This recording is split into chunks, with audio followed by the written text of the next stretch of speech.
Hello and welcome to Dave Makes Stuff. It's about time we got this beast moving. So first things first, the clutch pedal should not do this. Clearly since we pulled the engine and gearbox we've got air in the clutch line. So we need to bleed the system, which is to open a bleed point, pump the air out and replace it with fresh clutch fluid. Here I'm attaching a line to the bleed, and then Julia in the cabin pumps the clutch pedal up and down until there's only fluid coming out down this line and no more air bubbles. The fresh fluid comes out of the clutch and brake fluid reservoir, and if you let that empty then you'll start pulling air in instead of fluid, which is not helpful. And speaking of unhelpful, the brake fluid reservoir is buried under literally everything. I fix most things with scaffolding bar, but that's too big for this, so we'll use some smaller tube to refill the brake fluid instead. Then Julia can pump all that fluid through again, and after that I can fill it up again. Repeat until very bored, and finally you get a clutch pedal that goes down and up like it should. Okay, one down. Next up we need a front bash plate. That's not today's job, but I wanted the brackets mounted before we fill up the cooling system so I don't have to disturb it later. So it's off with the front bumper and time to break out the angle grinder. These brackets are going to be welded to the bottom of the frame that holds the radiator, and you might ask why I didn't make these as part of the radiator frame in the first place. After all, it's not like the bash plate is a new idea. Well, I'm glad you asked. I was wondering exactly the same thing. 2 M8 holes in each bracket should be enough to hold most things. Rather than trying to handle the small bracket pieces, I'm drilling while they're still part of the parent metal, as it just makes them easier to handle, and then cutting them to size once drilled. These aren't going to be highly visible, so I'm not too worried about how they look as long as they work. Not sure if you've seen my dress sense, but I'm just more engineer than stylist. Here we go with the welder then. Obviously melting the radiator would be a bit of a disaster, so I've got plenty of water on hand to stop the heat reaching it. Not the prettiest welding I ever did. I should have cleaned up the radiator frame a bit better first, but it's not going to fail anytime soon. Well, that's all okay, but the radiator frame itself is only held on by a couple of welds, and it's more than time to remedy that. I'm going to put in a reinforcing plate, somewhere that won't interfere with the intercooler pipe work when I finally get round to putting that in. There we go.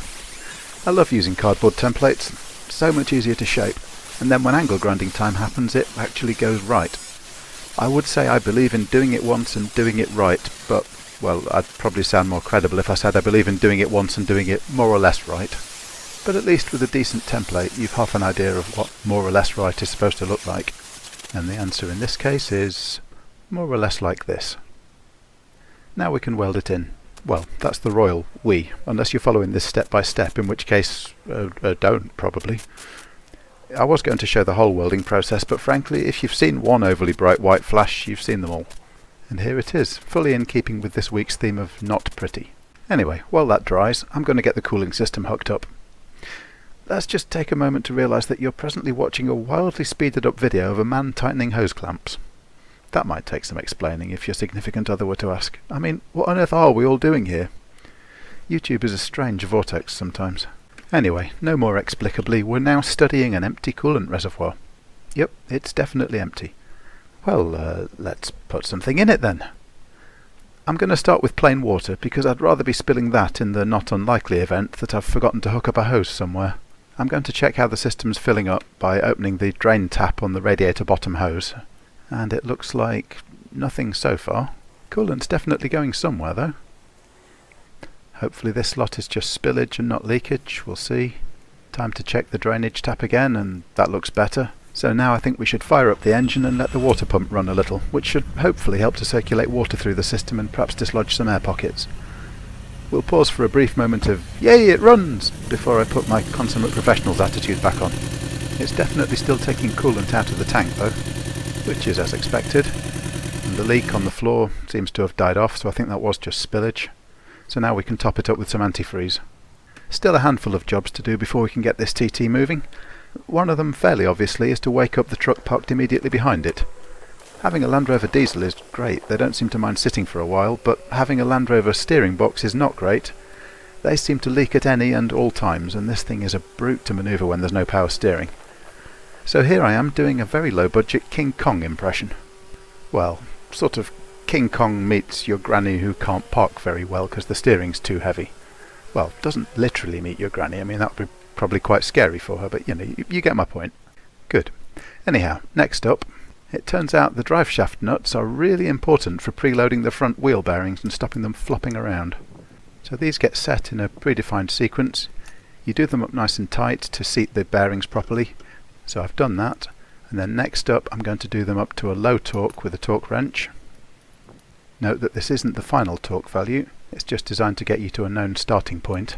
Once the torque wrench has clicked and we know we've achieved that torque, I'm going to wander off. Oh, scaffolding bar, because the next step in achieving that required load is to drive it through another 90 degrees, which is just easier if you've got a ruddy great bar to do the job with. And now the wheels will stay on, which is nice. Anyhow, then we had bonfire night, and the reason I'm showing you this is that, well, we might have got a little bit of ash on the car. It needs a wash, but that'll do for now. We've got a goal to hit before the end of this video. Next up, literally, let's sort the steering out. So we can start by quickly blasting the wheel nuts off, slowly taking the wheel nuts off, abruptly putting Lewis Hamilton's race strategy in jeopardy. Maybe this is an excuse to get a humongous impact gun. Anyhow, let's try that one more time from the top. Let's blast the wheel nuts off quickly, like so, and then we can get on with tightening up the ball joints. Once that's tight, then we need to adjust the wheels so that they're pointing more or less straight ahead. This is far from a proper alignment, but we're not going on the road yet, so I'm just going to unscrew this until the wheel is pointing as close to straight ahead as I can get. Do it once and do it more or less right, yeah? And then the last job to tick off is to bolt the front suspension to the shock absorbers so the wheels don't fall off, because it is embarrassing when they decide to choose their own adventure. Like the drive shaft nuts, these are first done up to a torque, which Julia and I are doing here using a torque wrench, and then tightened further by a fixed angle, this time without the aid of a scaffolding bar.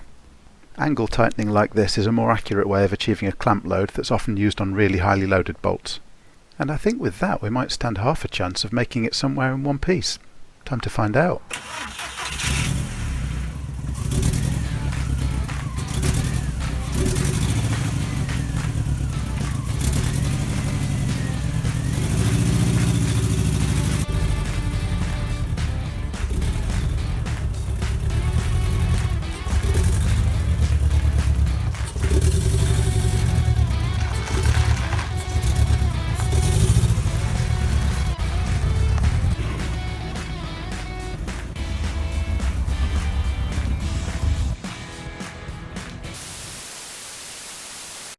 And there you have it. We gave it a tarmac and it coped beautifully.